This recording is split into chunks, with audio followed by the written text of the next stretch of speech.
বিসমিল্লাহির রহমানির রহিম।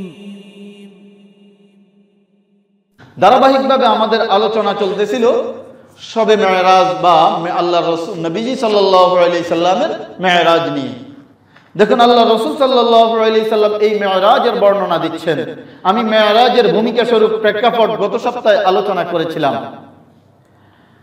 মেরাজের বর্ণনার নবীজি সাল্লাল্লাহু আলাইহি সাল্লাম কিভাবে দিচ্ছেন, আমাদেরকে একটি জিনিস ভালো করে মনে রাখতে হবে, মেরাজ নিয়ে কারো গবেষণা চলবে, কোন যুক্তিবিদের যুক্তি চলে, কারণ এটা এমন একটা সফর করেছেন আল্লাহ রসুল, রাত্রে সফর করেছেন, সাহাবাই কেরাম কেউ সঙ্গে ছিলেন না, জিবরিল আমিন সঙ্গী ছিলেন। এখন এই সফর সংক্রান্ত বিষয় সবকিছু আমাদের জানতে হলে হয়তো আল্লাহ থেকে জানবো আমরা কোরআনের মাধ্যমে, অথবা নবীজির থেকে জানবো হাদিসের মাধ্যমে। এর বাইরে জিবরিল থেকে জানার আমাদের কোনো মাধ্যম নেই, এই জন্য জিবরিল থেকে জানার সুযোগ নেই। দেখুন হাদিসে আমরা কিভাবে মেরাজ পাই। আল্লাহ রাসূল সাল্লাল্লাহু আলাইহি সাল্লাম ইরশাদ করেন, আন আনাস ইবনে মালিক রাদিয়াল্লাহু তাআলা আনহু আন্না রাসূলুল্লাহ সাল্লাল্লাহু আলাইহি সাল্লাম قال উতিতু বিল বুরাক।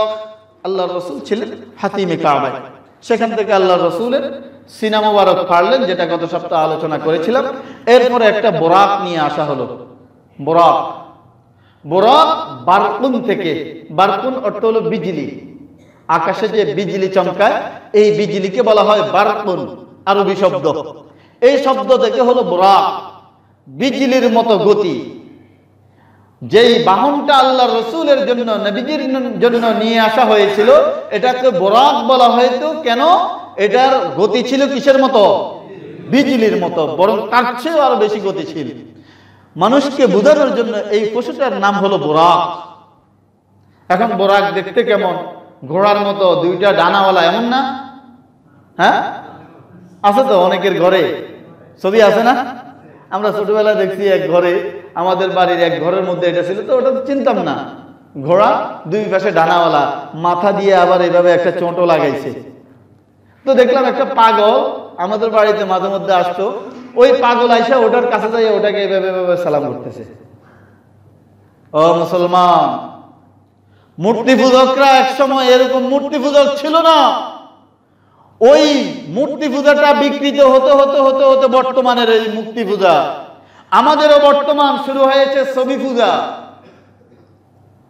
মাজারগুলোতে গত কয়েকদিন আগে আমি আমার ফেসবুকে আমি শেয়ার করছিলাম, মাজারগুলোতে যান, শাহ আলী মাজারে যান, দেখবেন বিভিন্ন জায়গায় হালকা, বিভিন্ন গোলাকার বসা, সেখানে কারো কারো কোন কোন ল্যাংটা বাবা, এই বাবা ওই বাবার ছবিটা এইভাবে রাইখে দিছে, চারপাশে 10টা মোমবাতি জ্বালাইছে, ওটার সামনে যাইয়া ভক্তরা এভাবে নম নম করতেছে। আছে কিনা? এটা কি মূর্তি পূজার থেকে অন্য কিছু নাকি? একই। মুসলমানকে ঈমান হারা করার একটা গভীর ষড়যন্ত্র এই মাজারের মাধ্যমে, এই ল্যাংটা বাবার মাধ্যমে, এই বন্ডদের মাধ্যমে। এই মুসলমানগুলার নাম থাকবে মুসলমান, কাজে কারবারে তাদেরকে, তারা মুক্তি পূজারীদেরকেও ফেল করে ফেলতেছে। তো বুরাকের একটা ছবি বানাইছে। এইবার আপনারা, আপনাদেরকে তো আল্লাহ তাআলা একটা জ্ঞান দিয়েছে, আমি ফতোয়া দেব না।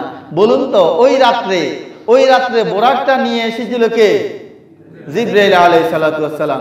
বুরাকের ছবি আসছে, জিবরাইলের ছবি গেল কই? জিবরাইলের ছবি দেখছেন? আচ্ছা, বুরাকের ছবি উঠানোর জন্য তখন কি এটিএন বাংলার ক্যামেরাম্যান সেখানে ছিল? তো ছবি আইলো কেমনে? আমাদের মুসলিম সমাজকে কত বোকা বানাচ্ছে, কত বোকা বানাচ্ছে, দিছে বাস আমরা গ্রহণ করতেছি এটা বুরাকের ছবি। তখন কি ক্যামেরা ছিল? আর যদি তখন ক্যামেরা ছিল, যদি থাকতো, তাহলে নবীজি সাল্লাল্লাহু আলাইহি সাল্লামের ছবি থাকতো না? ইউটিউবে, ভাইবারে, ফেসবুকে আল্লাহর রাসূলের যদি একটা বাস্তব ছবি দেওয়া থাকতো, এটা সারা দুনিয়া ব্যাপী সবচেয়ে বেশি ভাইরাল হতো না? কত বোকার জাতি আমরা! আমাদেরকে বুরাকের একটা বানাওয়ার ছবি দিছে, বাস এটা আমরা ঘরে লটকে দিয়েছি। আল্লাহ আমাদেরকে এমন বোকা, ঈমান হারা, এমন বোকা হওয়ার থেকে সকলকে হেফাজত করেন। আল্লাহ রাসূল এই বুরাকের কথা বলতেছে, উতিতু বিল বুরাক, আমার জন্য বুরাক নিয়ে আসা হলো।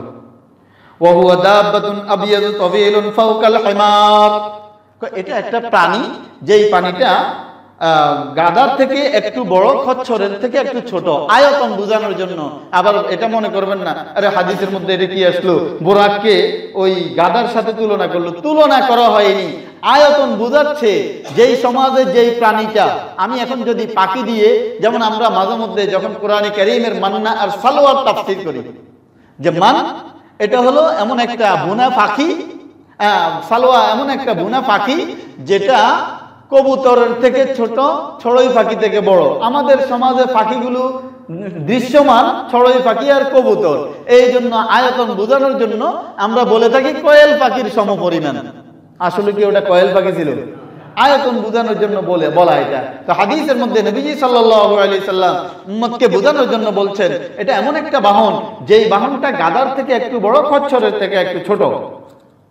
দুনাল বাগলি ইয়াসনাউ হাফিরাহু ইনদা মুনতাহা তারফাহু। জানো এটার গতি কেমন ছিল? এটার গতি কেমন ছিল? এটার গতি ছিল তার চোখের দৃষ্টি যেই পর্যন্ত যাইতো ওই পর্যন্ত তার এক একটা পদক্ষেপ, এক একটা লাভ এই পরিমাণ যাইতো। এত দ্রুত ছিল, এত দ্রুত ছিল। চোখের গতি, দৃষ্টির গতি কতটুকু? আলোর গতির চেয়েও বেশি।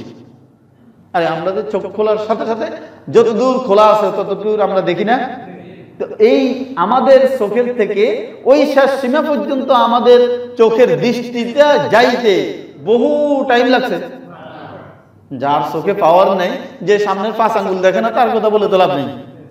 হ্যাঁ, যাক। তো আল্লাহ রাসূল বলেন এটার গতি এত দ্রুত গতি ছিল। তাহলে আল্লাহ রাসূলকে এমন দ্রুত গতি বাহন দিয়ে আমার আল্লাহ 1400 বছর আগে ভ্রমণ করাইলেন, সেই দ্রুত গতি এখন পর্যন্ত আবিষ্কার হয়েছে? হয়নি। ক্বালা ফারাকিতুহু হাত্তা উতিতু বাইতাল মুকাদ্দাস। আল্লাহ রাসূল বলেন আমি এই হারাম থেকে, মসজিদে হারাম থেকে বাইতুল মুকাদ্দাস পর্যন্ত আসলাম। এই স্বল্প সময়ের মধ্যে আল্লাহ রাসূল আসলেন বাইতুল মুকাদ্দাসে। অন্য হাদিসের মধ্যে পাওয়া যায় এই বাইতুল মুকাদ্দাসে আসার পরে আল্লাহ রাসূল সাল্লাল্লাহু আলাইহি সাল্লাম এখানে সংক্ষেপে বলতেছেন, দেখুন, ক্বালা ফারাবাতু বিল হালকাতিল্লাতী ইয়ারবিতু বিহিল আমবিয়া। قال ثم دخلت المسجد فصليت فيه ركعتين ثم خرجت فجاءني بجبريل عليه السلام।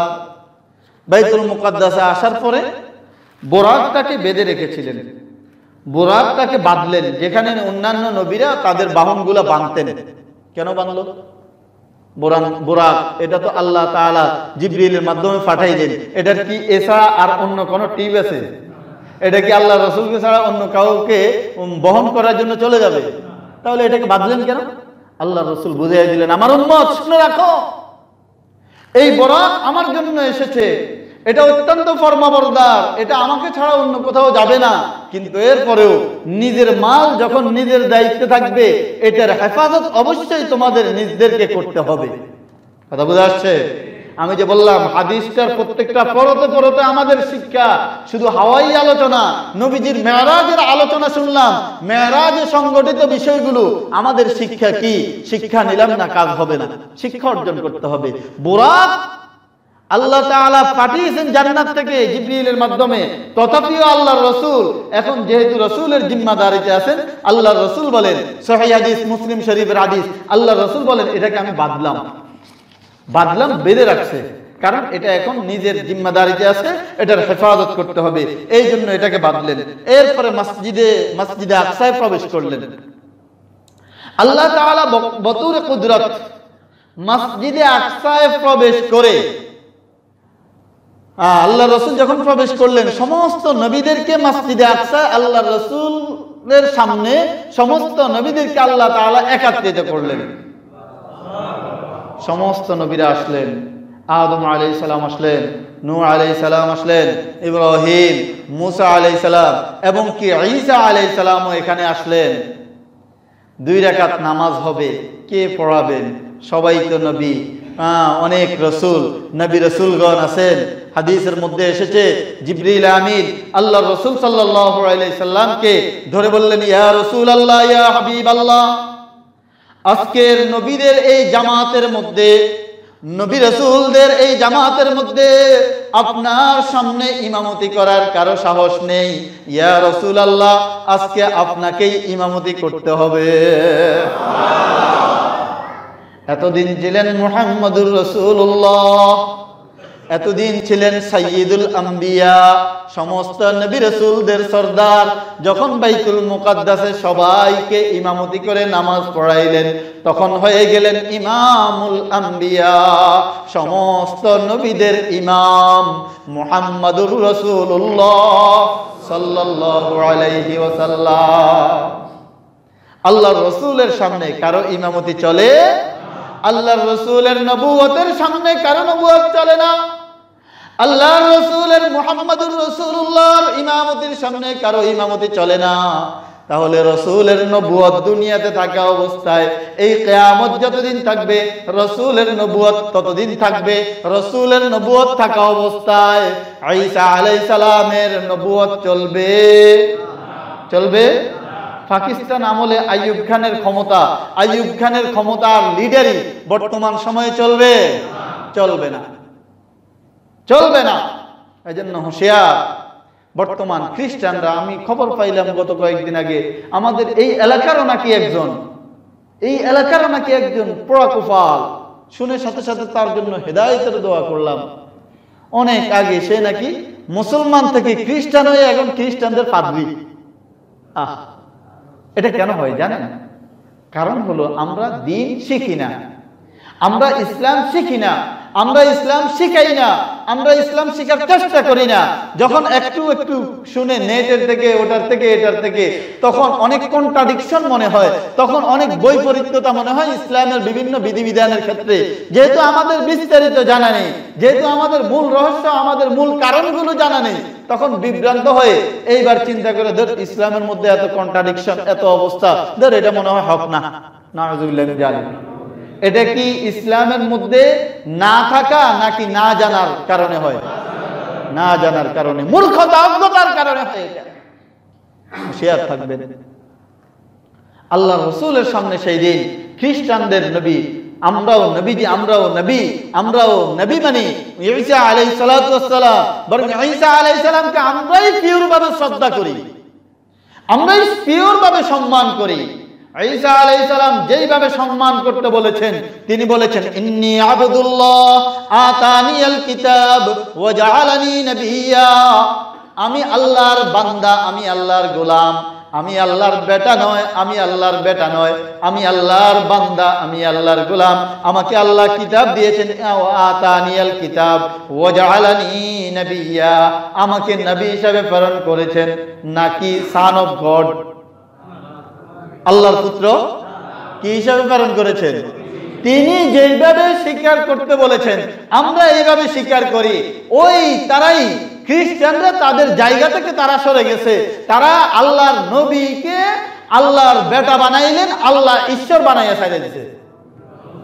কথা বুঝে আসছে? এই জন্য আমরা এই পিওর ভাবে মানি। ঈসা আলাইহিস সালাম সেই দিন মুহাম্মদুর রাসূলুল্লাহ সাল্লাল্লাহু আলাইহি সাল্লামের সামনে ইমামতি করার সাহস হয়নি, ইমামতি করলেন। সাইয়্যিদুল আম্বিয়া থেকে ইমামুল আম্বিয়া হলেন, সমস্ত নবীদের ইমাম হলেন। এরপরে রাসূলুল্লাহ সাল্লাল্লাহু আলাইহি সাল্লাম ইরশাদ করেন, আমার নিকটে বিইনাইন মিন খামরিন ওয়া ইনাইন মিন লাবানিন ফাজাআনি জিবরিল আলাইহিস সালাতু ওয়াস সালাম, জিবরিল আমিন আমার সামনে দুইটা বর্তন ভাণ্ড নিয়ে আসলো, দুইটা ভাণ্ড নিয়ে আসলো। একটার মধ্যে হলো খমর, মদ, শরাব। তখনও কিন্তু মদ হারাম হয়নি, তখনও মক্কার জিন্দেগিতে মদ হারাম হয়নি, তখনও মদ হারাম হয়নি, হালাল ছিল, বৈধ ছিল, পানও করত।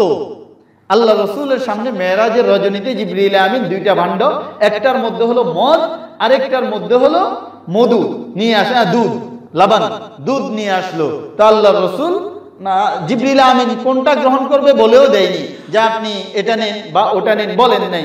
দুইটার মধ্যে আল্লাহ রাসূল দুধের পাত্রটা গ্রহণ করলেন, সেখান থেকে দুধ পান করলেন, মদের পাত্রটা স্পর্শও করেননি, তখন কিন্তু হারামও হয়নি, স্পর্শ করেননি। এইবার দেখুন, এটা ছিল একটা পরীক্ষা, আল্লাহ রাসূলকে একটা পরীক্ষা করা হয়েছিল। এইবার জিবরিল আমিন ফলাফল দিচ্ছেন। ফাকালা জিবরিলু খরাজতাম ইখতারতাল ফিতরাহ, ও নবীজি আপনি আপনার ফিতরত অনুযায়ী গ্রহণ করেছেন, যেটা আপনার জন্য আপনার ভবিষ্যৎ উম্মতের জন্য উত্তম সেটাই আপনি গ্রহণ করেছেন। দুধ আপনি গ্রহণ করেছেন, মদ আপনি টাচ করেননি, এটা আপনার জন্য উত্তম ফয়সালা। আপনি আপনার স্বভাবজাত ভালো বিষয়টাই আপনি গ্রহণ করেছেন। সেই নবীজির উম্মত আমরা দুধ বেচা মদ খাই, হ্যাঁ আসেনি? হালাল দেখেন, চিন্তা কেন বললাম এটা? দুধ বেচা মদ খাই কেন বললাম? সারাদিন গাদার খাটনি খাইটা মাথার গাম পায়ে ফেলে রিক্সা চালাইয়া ভ্যান চালাইয়া কষ্ট কইরা টাকা অর্জন কইরা সেই পিওর হালাল টাকা দিয়া ইয়াবা গাঁজা মদ কিনা খাচ্ছে কিনা? তাহলে কি খাচ্ছে? দুধ বেচা মদ খাচ্ছে না? আরে তোমার হালাল টাকা যেটা রোজগার করে হালাল ভাবে খাওয়া ছিল তোমার জন্য ইবাদত, এমন হালাল টাকাটা, এমন কষ্টের টাকা হারাম ভাবে এই টাকাটা ব্যয় করে জাহান্নামী হচ্ছে, তোমার একটু ভয় হয় না? একটু আফসোস হয় না? কিভাবে খাচ্ছে? সেই নবীজির উম্মত হয়ে আমরা এখন এগুলোতে লিপ্ত হয়ে গেছি। আল্লাহ মেহেরবানি করে আমাদেরকে, আমাদের যুব সমাজকে এই জাতীয় নেশা থেকে, এই জাতীয় জাহান্নামমুখী কর্ম থেকে হেফাজত করেন। লা তাদখুলুল জান্নাতা জাসাদুন গুযিয়া বিল হারাম। আল্লাহর রাসূল বলেন, যেই সমস্ত দেহ হারাম ভক্ষণ করে, মদ, ইয়াবা, গাঁজা, হেরোইন এগুলো হারাম, এই হারাম ভক্ষণকারীর দেহ জান্নাতে প্রবেশ করবে না। হুঁশিয়ার থাকবো। সুম্মা আরাজা, এরপর রাসূলুল্লাহ সাল্লাল্লাহু আলাইহি সাল্লাম ইরশাদ করেন, এইবার শুরু হলো ঊর্ধ্ব জগতে ভ্রমণ। কোরআনে কারীমে বাইতুল মুকাদ্দাস পর্যন্ত ভ্রমণের কথা বলা হয়েছে। এরপর ঊর্ধ্ব জগতে ভ্রমণ করলেন। ঊর্ধ্ব জগতে ভ্রমণ করেছেন একটা বাহন দিয়ে। অন্য বর্ণনায় এসেছে, এটা দেখতে আল্লাহ রাসূলের বর্ণনা থেকে তারিখের কিতাবগুলোতেও এসেছে, হাদিস থেকে নিয়ে এসেছেন যে এটা দেখতে ফালকির মতো। এমন একটা বাহন নিয়ে আসলেন ফালকির মতো। বোঝানোর জন্য ফালকি বলা হলেও বর্তমান যুগে উদাহরণ দিতে সমস্যা নেই। লিফট আগের যুগের ফালকির মতো না, উপর দিকে ওঠার জন্য। তাহলে লিফটের প্রথম আবিষ্কার হলো ইসলামের ইতিহাসে মুহাম্মদুর রাসূলুল্লাহ সাল্লাল্লাহু আলাইহি সাল্লামকে ঊর্ধ্ব জগতে ভ্রমণ করাইলেন আল্লাহ তাআলা আসমানি লিফট দিয়ে। বুঝা আসছে কথা? এইবার সুম্মা আরাজা বিনা ইলা সামাই ফাস্তাফতাহ জিবরিল ফাকিলা মান আনতা ক্বালা জিবরিল কিলা ওয়া মান মাআকা ক্বালা মুহাম্মদ কিলা ওয়া কদ বুইসা ইলাইহি ক্বালা কদ বুইসা ইলাইহি। এইবার দেখুন আরেকটা আদব। সময় তো শেষ, যাক ধারাবাহিকভাবে আলোচনা চলবে ইনশাআল্লাহ। আল্লাহ রাব্বুল আলামিন আমাদেরকে এই বিষয়গুলোতে, প্রত্যেকটা বিষয়ে এত চমৎকার আমাদের ব্যক্তিগত জীবনে, পারিবারিক জীবনে, সামাজিক জীবন ব্যবস্থায় এক একটা লাইন থেকে দেখবেন শিক্ষণীয় অনেক বিষয় আছে। শুধু তো 50 বছর 30 বছর যাবত গড়দরা হাওয়াই মেরাজের আলোচনা শুনলাম, আমাদেরকে কিছু শিক্ষা তো নিতে হবে এই আলোচনাগুলো থেকে। আল্লাহ রাব্বুল আলামিন আমাদেরকে এই আলোচনাগুলো থেকে, কোরআনে কারীম এবং হাদিসগুলো থেকে শিক্ষা অর্জন করে নিজেদের জীবনকে ওইভাবে বাস্তবায়ন করার তৌফিক দান করেন। Assalamu alaikum wa rahmatullahi wa barakatuh. I hope you enjoyed and benefited from this video. If you did, then please do share it. And don't forget to subscribe to the channel for more amazing content.